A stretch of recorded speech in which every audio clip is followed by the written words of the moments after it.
Walang kamalay-malay mga ka-PL ang grupo ni Palanggang Maharlika na napasok na pala sila ng pakawala ni Bangag.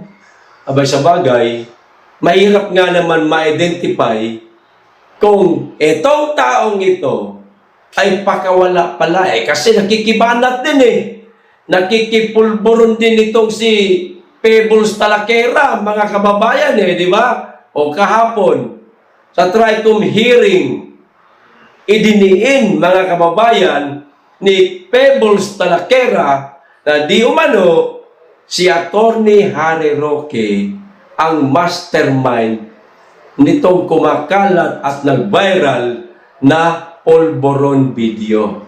O ito po yung balita mga kababayan. Basahin po natin. Nang malaman po natin ang isa sa mga sinabi ni Pebbles Talakera tungkol kay Attorney Harry Roque. Mag-iingat po tayong mga DDS. Hindi po natin sigurado o alam kung sino itong mga nagpapanggap lang, mga pakawala. O katulad yan ni Pebbles, kilalang vlogger yan. Bagamat hindi siya vlogger na, alam mo yung naghahangad kumita, no? Sa kanyang channel o sa kanyang Facebook. Kasi, ayon sa ating mga kababayan, kaya pala, hindi naghahangad na maging monetize sa kanyang Facebook page. Ayan. At walang YouTube channel. Di umano, hindi niya na kailangan yung bayad. Dahil meron naman di umanong nagbibigay sa kanya ng sustento. Isa yan sa dapat pagtakhan nating mga DDS, mga kababayan. Mag-iingat po tayo, mga kababayan. Baka nasa paligid lang po natin itong iilang pang mga pakawala ni Bangag. At kalaunan, magiging Pebbles Talakera 2.0 na rin, mga kababayan. May mga ilalabas din na mga baho. O ito po yung balita. Basahin ko po. Ang sabi, sa isang sworn affidavit, inilahad ng vlogger na si Pebbles Cunanan na si dating presidential spokesperson Harry Roque umano ang mastermind sa likod ng nag-viral na polboron video na in-edit para pagmukhaing gumagamit ng illegal na droga si President Bongbong Marcos. So, ayon daw sa sinabi ni Pebbles Talakera o Pebbles Cunanan, mga kababayan, si Attorney Harry Roque ang mastermind nitong viral video na pinagpiestahan po nating lahat na polboron video. Inedit lang daw yun. Para pagmukhaing totoo. Ayan. Pero sandali. Di ba pina-authenticate yun ni Maharlika sa US pa, sa isang bihasang tawag dito, video, may mga tawag sa ganyan di natin alam kung ano. Di ba pina-authenticate niya yon at lumabas doon sa resulta na lehitimo, totoo, hindi edited, hindi AI di umano yung kumakalat na polboron video. Ano ang masasabi nyo, mga Bangag supporter? Bagamat sinabi ni Pebbles na inedit lang yun para pagmukhaing totoo, pero ayon naman sa resulta, sa pag-authenticate ni Maharlika, ilehitimo. Natural, bilang isang tagapagtanggol, ng isang bangag, sasabihin niya talaga, hindi naman totoo yan. Peke man yan. Pinagmumukhang totoo man lang yan. Natural yan. Kung hindi mo gawin yan, hindi nawalan ka. Di ba? Ayon kay Cunanan, nagkaroon ng private dinner ang ilang mga pro-Duterte vloggers at personalities matapos ang maisog rally sa Hong Kong noong July 2024. Detalyado? Detalyado ang kwento ni Pebbles Cunanan, mga kababayan, sa palagay nyo? Kapanipaniwala? Ito mga sinasabi niya, para sa akin hindi. Ito pa.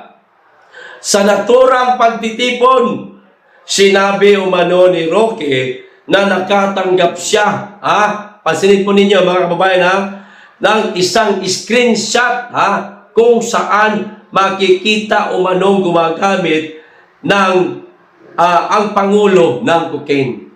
Yan screenshot. Okay? Nakatanggap siya. Okay? Yung screenshot pa lang na yun, no?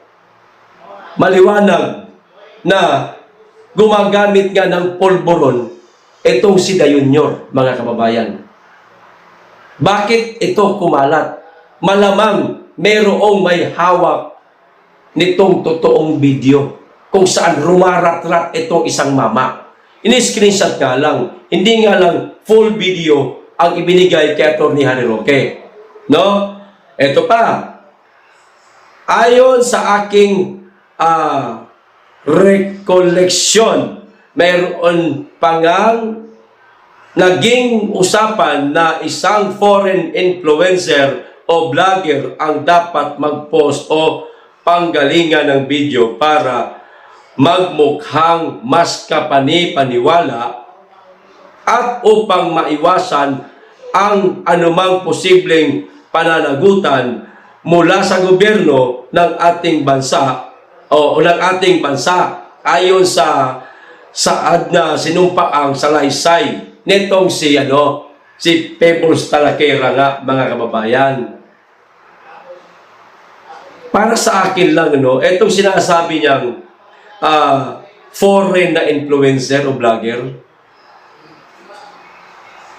kung totoo talaga ito, kung existing po itong vlogger na ito, foreigner ito dapat inilabas niya na noon pa. Kung totoo man na meron nga talagang vlogger na foreigner na maaaring maglabas pa nitong sinasabing polboron video. Bakit hindi nilabas nitong sinasabing foreign na vlogger? Samantalang hindi naman siya mahuhuli. Wala namang siyang pananagutan sa ating bansa dahil hindi naman siya Pilipino.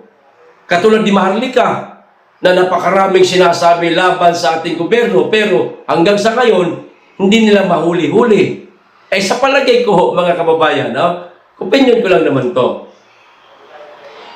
Gawa-gawa lang to ni Pebbles na meron pang isang foreign na influencer vlogger na gustong maglabas nito para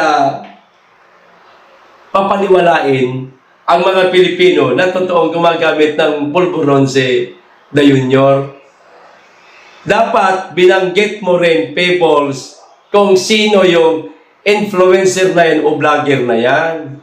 At nang makita ng sambayan ng Pilipino kung totoo ba ang sinasabi mo, at pwede naman kasing imensahe yan Pero itinago mo, Pebbles Talakera, napapaghalata kasi na hindi totoo yung sinasabi mo. Kaya tuloy, mas lalong nagduda ang ating mga kababayan, mga ka-PL, na totoo yung nag-viral na video na polboron video. Ito pa. Sinabi rin ni Cunanan na naalala niyang binanggit ni Roque ang katagang magaling ako magpabagsak ng gobyerno. Yan. So, Idinidiin niya nga na si Roque ang mastermind ng Polvoron video para mapabagsak ang gobyerno ni Ngag-Ngag, mga kababayan. Ito pa, si Atty. Harry Roque ang original na pinagmulan ng Polvoron video at ang siyang nagpakalat dito sa publiko upang sirain ang kredibilidad ng Pangulo. Sabi di umano ni Pebbles Talakera o Pebbles Cunanan. Ganito na lang. Simple lang naman yan. Pebbles, hindi mo kami mapapaniwala sa mga sinasabi mo o sinabi mo kahapon sa TRICOM hearing. No? Malabong paniwalaan ng mga DDS o ng sambayan ng Pilipino. Ang pinaka-mainam na gawin ni Pangulong Marcos ngayon. No, total baka meron kayong mga baka meron kayong mga contact, direct contact, no? Kasi ayon sa mga sinabi mo noon, ikaw yung taga-bili ng shabuyas ni Coca. Posibleng wala kayong direct contact. Sige nga, subukan mong hikayatin si Pangulong Marcos o kahit si Lisa Tanas na lang. Subukan mong hikayatin na magpa-hair follicle drug test si Dayunyor. Yan lang kasi ang susi talaga. Yan lang ang susi. Hanggat hindi nagpapa-hair follicle drug test si Mr. President Pebbles Talakera, mananatili sa kaisipan ng ating mga kababayan na gumagamit ng polvoron si Dayunyor. Katulad ng sinabi ni dating Senadora Nikki Cositeng na isa rin sa pinaniniwalaan ng karamihan nating mga kababayan. Kaya siya ngayon tinatawag na bangag kasi sinabi ni dating Senador Nikki Cositeng na gumagamit din ng polvoron si Dayunyor. Yan lang naman ang susi Hair follicle test. Bakit hindi niya magawa? Mga kababayan, tinatakpan po nila ang isyu tungkol dyan. Kung ano-ano po ang ipinantatakip nila. Ipinahuli nila ang ating Tatay Digong, pinakulong nila si Pastor Kibuloy, hinaras nila ang miyembro ng QJC, pinasok o naglaro sila etong sa Baycam, no? Kaya naging usap-usapan at binatikos na naman sila dahil gaana yan at kung ano pang mga pinantatakip nila ngayon para malihis po tayo sa isyong polvoron video at panawagan natin kay Mr. President na magpa-hair follicle test siya. Dahil sa paglantad ni Pebbles Talakera, mga kababayan, nanariwa na naman ngayon sa ating alaala ang polvoron video. Ibalik natin yung panawagan natin na dapat magpa-hair follicle test si Mr. President. Yan ang susi para matuldo ka na ang agam-agam, haka-haka ng ating mga kababayan na baka itong ating Pangulo gumagamit niya ng illegal na droga. Di ba? Ayos! Hanggang dito lang. Maraming salamat. Mag-iingat kayo lagi, tigit sa lahat. Mahalin natin ang Pilipinas.